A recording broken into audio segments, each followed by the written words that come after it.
What's up, everybody? Welcome to Randomly Selected, powered by the Silver Room. And on behalf of everybody from the Silver Room at Bronzeville Winery and all those places, happy holidays to you and your family.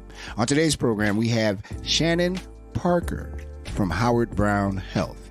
Channyn talks to us about, of course, her origin story. She talks about her thoughts on what we can do as a collective to sit and be able to have conversations about ourselves with ourselves. We also ask her, is there mentorship or leadership within the LGBTQ communities? And has Chicago done enough for the community? Here's Channyn Parker on Randomly Selected. You know, for everybody, hey, I'm Channyn Parker.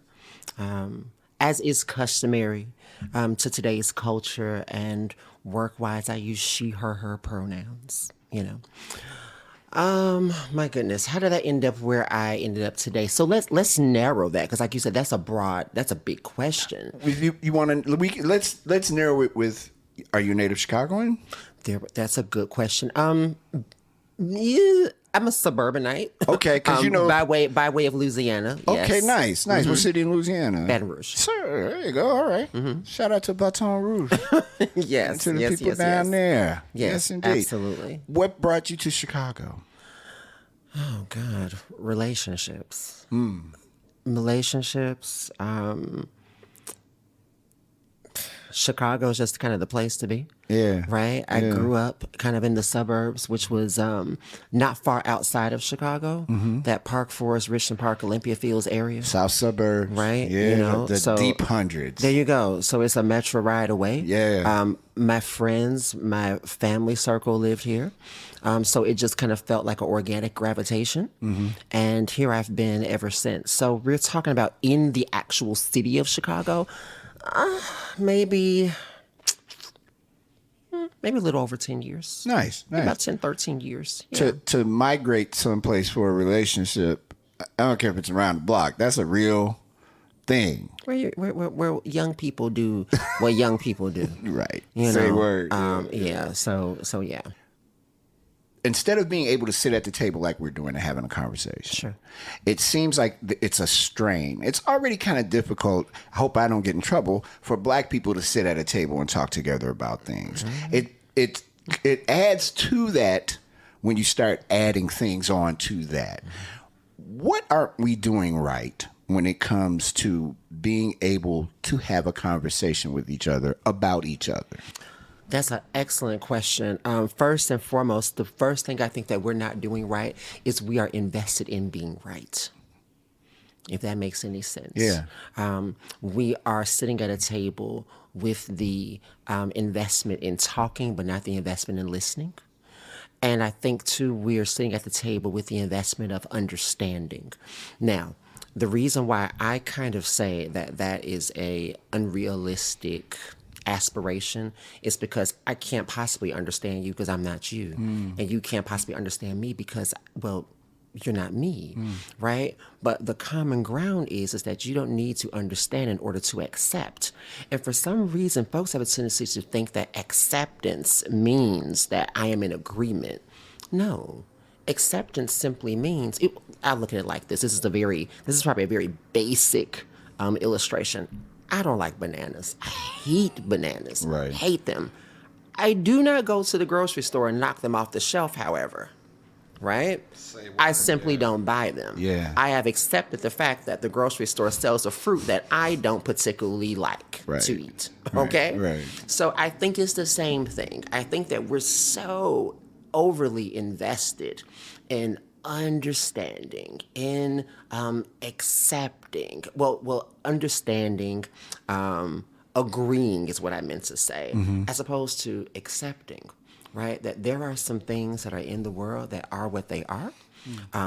We need to find the common ground, and the common ground that I see at this table is that we all want to be valid. We all want to be understood. We all want to be loved. We all want to be happy. We all want our humanity centered. And that right there is the thing that we should be focusing on the most. We look at the generational drift, if you will. Older folks always are very quick to talk about what young people aren't doing. They do. Did it to me when I was young. I'm doing it to them when I'm no longer young. I can only imagine in the LGBTQ plus community that it is even more hyper localized. Hyper localized is a good word. Why is that? Why wouldn't it? Is there not eldership or mentorship when it comes to older gay folks, as opposed to older gay people and younger gay people, or is it like it is with everything else? Y'all old, you don't know. I know exactly what you mean. And here's the thing: people are people, right? Young folks are young folks. Older folks are older folks. So I don't think that this has anything to do with an identity or an orientation. This is just people. You know? Yeah. So you, if you have children, I don't know, have probably sought to teach your child what it means to be a competent adult, whatever that looks like. And your child went their own way in discovering what it is that they feel makes them a competent adult. So I think to actually assign this an orientation or an identity kind of really feels kind of like a moot point. It's just the fact that that's just what people do. And when a person has a particular identity or orientation, of course, right, they're going to navigate those things that are personal to them in the way that feels best to them. Now, you're absolutely right. You know, it would be wise for you to actually take the counsel of the mentors and the individuals who came before you, because when I see waste, I'm not going to use the word I want to use. You can use the word you want to use. I know, but you know what? I'm a lady. There's that. Look, yes, indeed. When I see dog poop on the sidewalk, I'm going to walk around it. I'm not going to walk through it. You know, you don't have to tell me not to walk through something, right? I don't need to make the same mistakes as somebody else. I'm going to learn from you. Right. But not everyone functions like that. Yeah. Right? Yeah. You know, so I think that that's the thing that we have to keep in mind, is that young folks are young folks. And I said to Eric once, I said to him, what did I say? I said, impatience is the virtue of the youth. That's deep. Impatience is the virtue of the young, right? Yeah. And it is for a good reason why young people are impulsive, why they're impatient, why they are haphazard. Because if they were not, we'd still be in the back of the bus.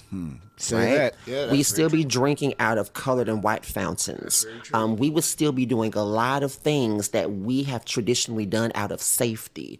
So it's important for young people to have the spirits that they have, because they keep the world moving forward. Because there's things that myself, I'm very satisfied with the status quo because I found comfort in it. And I think that we all have to own that. And they will find comfort in their status quo too at some point.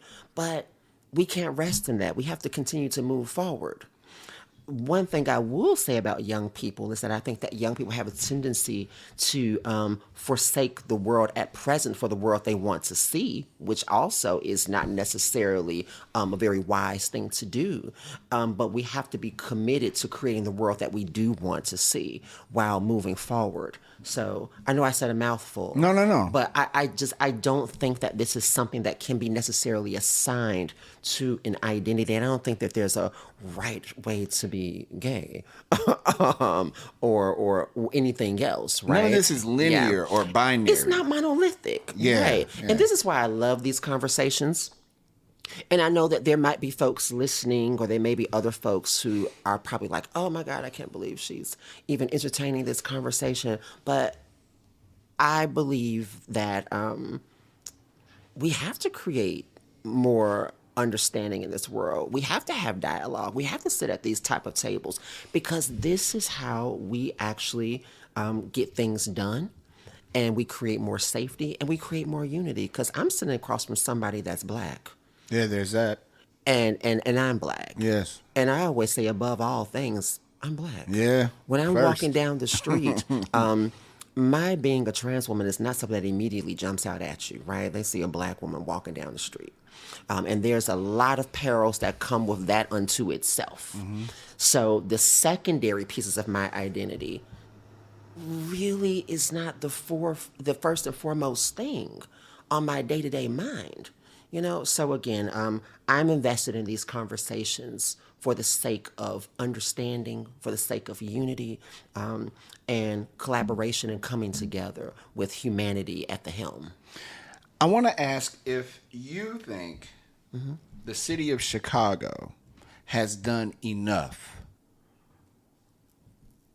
for the LGBTQ plus community, or is there more to do? There's always more to do. Has the city done enough? I think that whenever we think we've done enough, then we've dropped the ball.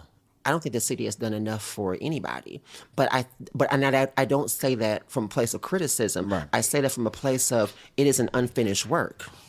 That's all work is. Exactly. Yeah. Right? So there's always work to continue to do. So we are all an unfinished community. And that's why young people pick up the torch and they carry it and they pass it along and so on and so forth. So, but to answer your question, I think that depends on the person, the LGBTQ person you're talking to, right? The disparities in the LGBTQ community are glaring based off of race, based off of social economics, based off of what side of the city you live on. Still white privilege in it. That's right. Let's even we're on the south side right now. Yeah. And we're in Hyde Park, which is its own magical little bubble. Don't get me started. Right? Yes. It's its own magical little bubble. Indeed. And here, life expectancy is pretty doggone good. Mm-hmm. You go over there to my right on 63rd and King Drive. Fair. Life expectancy drops exponentially. Fair. So the experience of an LGBTQ person in Hyde Park versus 53rd or 63rd and King Drive is going to be vastly different. Just in that small mile radius. Now, you talk about an LGBTQ person in Lakeview. Oh my God. They have an entire community and microcosm that they walk through that boast of city support. So that question is a really good one, but it's a hard one to answer because it's not monolithic. It totally depends on where you live, what your surroundings are, your identity, right? Your presentations, a lot of different things. I asked Channyn what else can be done to get these proper conversations going amongst our different communities. Are we doing enough as allies? And what are Channyn's thoughts on it? Allyship is very important. Do you know who your allies are? Let's find out more with Channyn Parker on Randomly Selected. I think it's all of the above, but also too, we need to focus on accountability. And when I say accountability, I'm talking about those are the legislative pieces, right? This country right now is passing laws all over the country that are designed to fleece the rights of LGBTQ folks, and even more narrowly, trans folks. Now, the thing is that our non-trans LGBTQ, our non-LGBTQ and non-trans brothers and sisters out there, non-binary folks, could say, well, that doesn't apply to me. But as that old Audre Lorde saying goes, if they come for me, they will come for you. Right? And up under those laws are laws that actually include the dismantling of your rights as well. That's one of my favorite writers, by the way. Yeah. Same. Yeah. Yes. Yeah. So see, that's the thing that a lot of folks don't realize. And the folks who hold the power know that you don't read the fine print half of the time. So that's the other thing. But yes, obviously, right, dialogue like this is so important. Because what it does is, hopefully, you see humanity in front of you. It's hard to harm someone once you see their humanity, even if you don't understand. And again, like I said, understanding is such a lofty aspiration. It's one that I don't even require, honestly. But I think that, yes, right, we need tighter legislation. We need to make sure that folks are being held accountable for harming individuals. We need to begin to ask ourselves, why do I hold these thoughts, these ideas against folks who I've never even exchanged or interacted with? Where did they come from? How are you interrupting violent conversations in your home, around you? Those are the things that continue to perpetuate violence. Also, too, one of the things I will say, when it comes to trans women, I will say, what do I want to say? I know what I want to say. I'm just trying to think of my words. That's all right. So when it comes to trans women, it's very possible that you may know somebody who has been attracted to, who has a partner, who has had an encounter with a trans woman or a trans masculine person. When we say these violent things in our circles, you have no idea who you've created unsafety for in your own friend group. Because for all you know, you may have a friend who actually does have a partner or someone that he or she is seeing who is trans, and they're never, ever, ever going to tell you. Right. They are going to hold that. They're going to keep that to themselves. And all the while, you're creating such a violent, harmful environment for this person to even express that, you know, and to even add something further to it.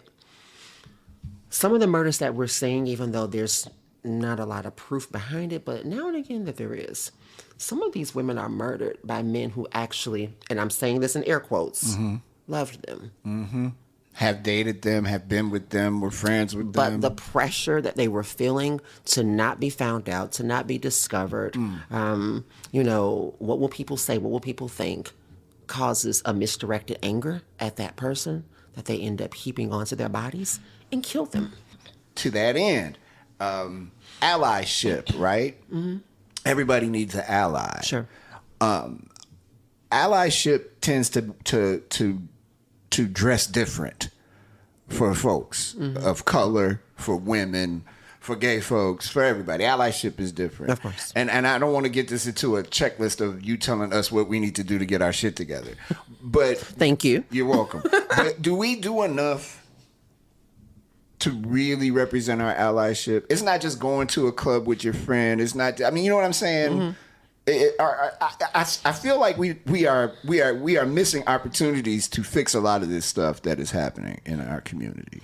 Well, I think that first, that's a very subjective question. One has to ask themselves that. And I think that if you're asking yourselves that, then you know the answer. The answer is probably no. But where you can start is, and see, I'm going to turn into my mom for a second. Go for it. Where she said, you know, would say, love starts at home and spreads abroad. So you start your allyship journey in your own social circles by committing to not using violent language about certain individuals, first and foremost, right? You actually create healthy dialogue and conversations. I mean, I hear that barbershops can be rather toxic places. Depending on the barbershop you go to. Depending, you know. On the barbershop you shout go out to all the barbers. That's right. Because when I had hair, I was at a barbershop quite often. Yeah, exactly. We did not have all that in that barbershop. I got a lot of it. So that's something that I don't know. But yes, right. It's been a long time. There it is. But yes, so this is the thing, right? We cannot be afraid as a community of these dialogues, of these conversations. And for God's sakes, I hate when people use the phrase, forcing down someone's throat. It's like, what is that? Like, what are you talking about? I mean, oh my God, well, they're forcing something. No one's forcing anything. No one is forcing anything down your throat. Yeah. It's just like, where are you getting that from? The thing is this. People need to ask themselves, talking about your journey to allyship, why am I so upset that a population that has been largely ignored is now being centered in the media? And people are just like, oh, but it's everywhere. And oh my God, I have to explain to my kids why these two women or why these two men are kissing. Well, you probably should have explained it to them a long time ago. Yeah, there. That's the thing, because this is the thing, right? Somebody's son, somebody's daughter, someone's child who has not yet come out, who has not formed their own orientation identity someday will. And if they don't feel the safety from their first allies, their parents, to be able to express who they love, how they identify, who they are, then they're going to continue to view themselves as something to be hidden, as something that is dirty, and more than likely, they're going to continue to express their orientation as something that is purely sexual. You know? So we have to begin to center folks in the media in a diverse range because it captures the full breadth of humanity. And that is what folks are so resistant to. What is the big why are we so resistant in highlighting folks' humanity? I do not understand that. So, are we doing enough to be allies? There's optical allyship and there is, I want to say real allyship. That's not the word I'm looking for, but for lack of a better one. Optical allyship is real, right? Optical allyship is, I'm just giving like a really basic illustration. The rainbow sticker on the door. Right? Black Lives Matters in the window. That's optical allyship. Real allyship is the commitment to being the engine behind those stickers, right? Those virtue signals that you've put out there. And that's what we're asking for. We're not asking for you to lock arms with us and march in the parade. No, I don't even go to the parade. Hell. Really? No. I mean, it's because I'm an old curmudgeon. I don't like parades, Okay. Hey, no, it's cool. That's all. I mean, watching that parade from afar. It's cool. It's fun. It looks like it's fun. My friends that go always remind me how much fun they had. Good. That's good. It's a good time. Hey, look, it's a good time. It is a good time to be had by all.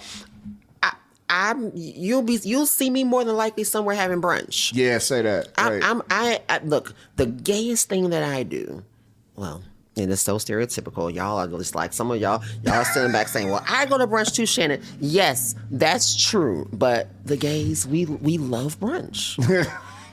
This is the Marcellus conversation. We love brunch. This is the and I know some of y'all are probably just like, and I know for some folks, right?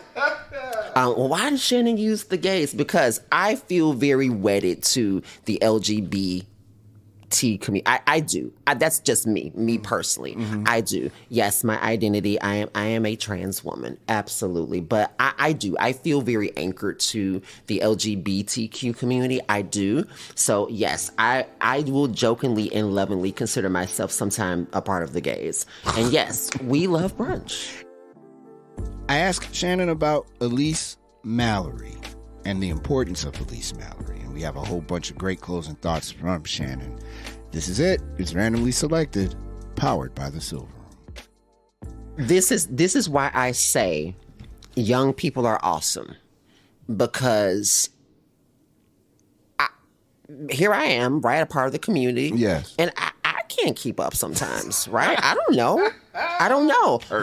But here's what I will say. Not to diminish the inclusion of the letters. Yeah. It's about representation. Yeah. And this is a community that is hypersensitive about individuals who have not been represented. So when we see that LGBTQIA+, right, that ever expanding acronym, it's because they're so when I say sensitive, I don't mean that in a negative, sensitive to inclusion. Okay. They don't want to leave anyone out. Yeah. And you know what? That's a noble aspiration, but I'm a person that always seeks the balance. Yeah. And I think sometimes for me, I'm like, well, that's what the plus is for. There is a poem that I once heard. I cannot remember the name of it to save my life. But it ends with saying something to the degree of, and for all of the other identities that I do not yet know. Because there are folks that are coming up behind you, behind me, behind the listener, who we do not yet know. Right. But the real goal of the advocate is to create a safe terrain for them to pass through. My mother once said to me, in her very simple logic, she said, well, sugar, I named you because you had the voice to name yourself. But now that you have your own voice, it's for you to tell the world what your name is. That is the call of the advocate, the ally. It's for us to create safety for you to express to the world who you are and what you need to live your life to the fullest capacity. And that is what we have not done very well as a society that seeks supremacy and domination and wanting individuals to censor the way that we do things, right? By natural means, I won't outlive a person that's 10 years old right now. It's their world. They should make it what they want to see.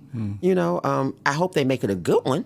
That's for sure. That would be nice. That's for sure. Yeah. That would be nice. Somebody got to take care of us when we get old. That too. That too. Somebody is going to have to do that. Yes. Our time, unfortunately, is not as long as I would love for it to be.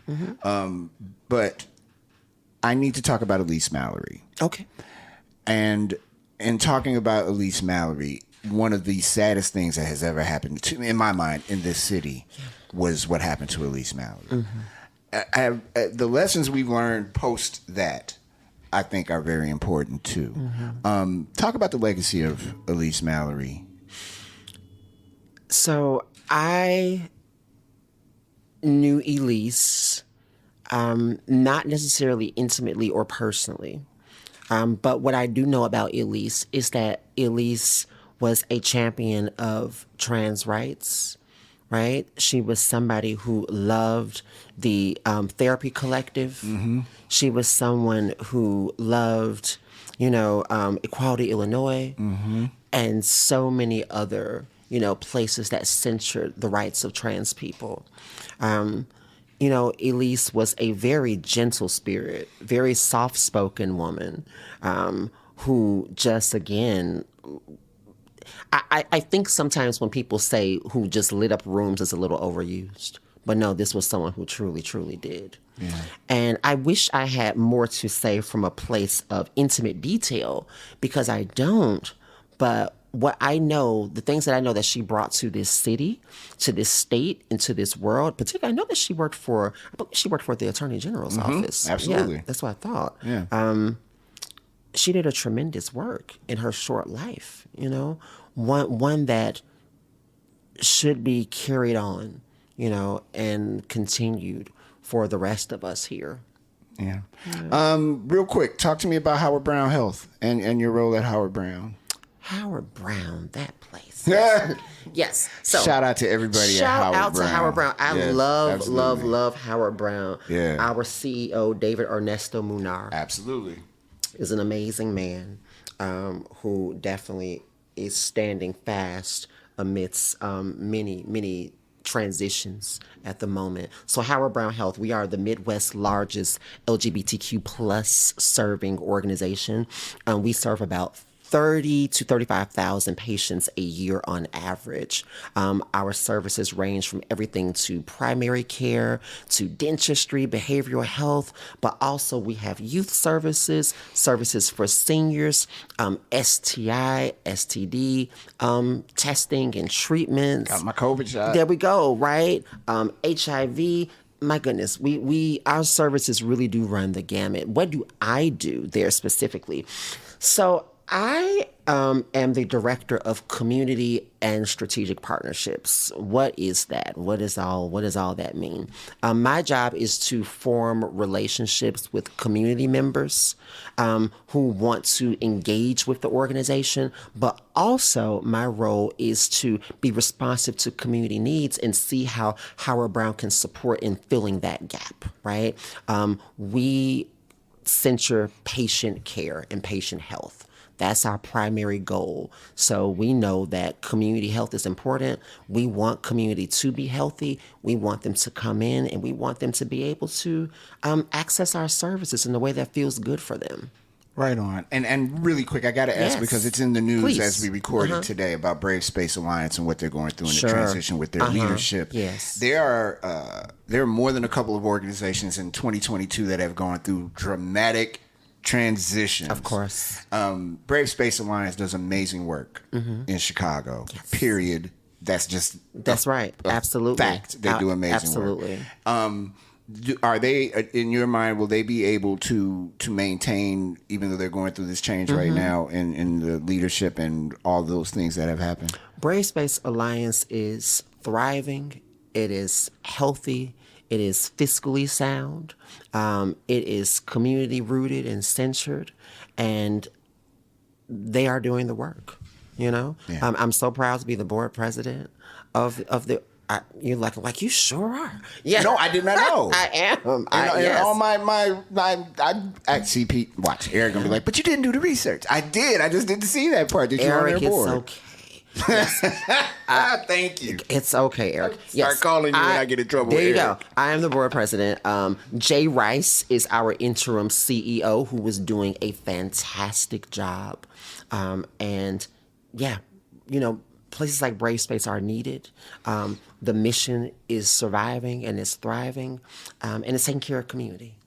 And by the way, brothers and sisters, you do not have to be a member of the LGBTQ plus community to utilize the services No. of Howard Brown Health. You do Please not. Thank don't you. think that you have to be. When I tell you the number of people who think that, and I have to correct them Isn't like, it that's not it. That and ain't that's it. another reason why I love what I do. Yeah. Is I'm like, no, we censure LGBTQ folks because they are individuals who so often experience a lot of health inequity, right? But what we know is that health inequity and health injustice is an issue of marginalized people, period. And yes, we see everybody, regardless of their ability to pay. We want you to pay. That too. We see everybody, regardless of their ability to pay, right? So yes, absolutely. We see LGBTQ plus heterosexual people are the plus, right? Right. We see everybody. We see children. We have a OB-GYN department, right? My goodness, like I said, our services. This will become a Howard Brown show. So, yes, please come in. You can ask for me if you want to. I don't know if I'll be there, but you can ask for me. I will be glad to connect you to whomever you need. Channyn Parker, thank you so much for being on Randomly Selected today. Thank you for randomly selecting me. Wasn't enough time. It wasn't. Never is. We might have to do a part 2 one of these days. Absolutely. Thank y'all so much. Thanks so much to Channyn Parker and all the fine folks at Howard Brown Health. Thank you for being on the show today, Channyn. We really appreciate that. And the next edition of Randomly Selected, Gene Sparrow. Oh, boy. It's really cool having that conversation with Gene. You guys are going to love it, too, I hope. Again, on behalf of everybody affiliated with Randomly Selected, including the folks from the Silver Room Brownsville Winery, Sound Rotation, all of them, everybody, happy holidays. 2023, let's get it. See you guys soon. Peace.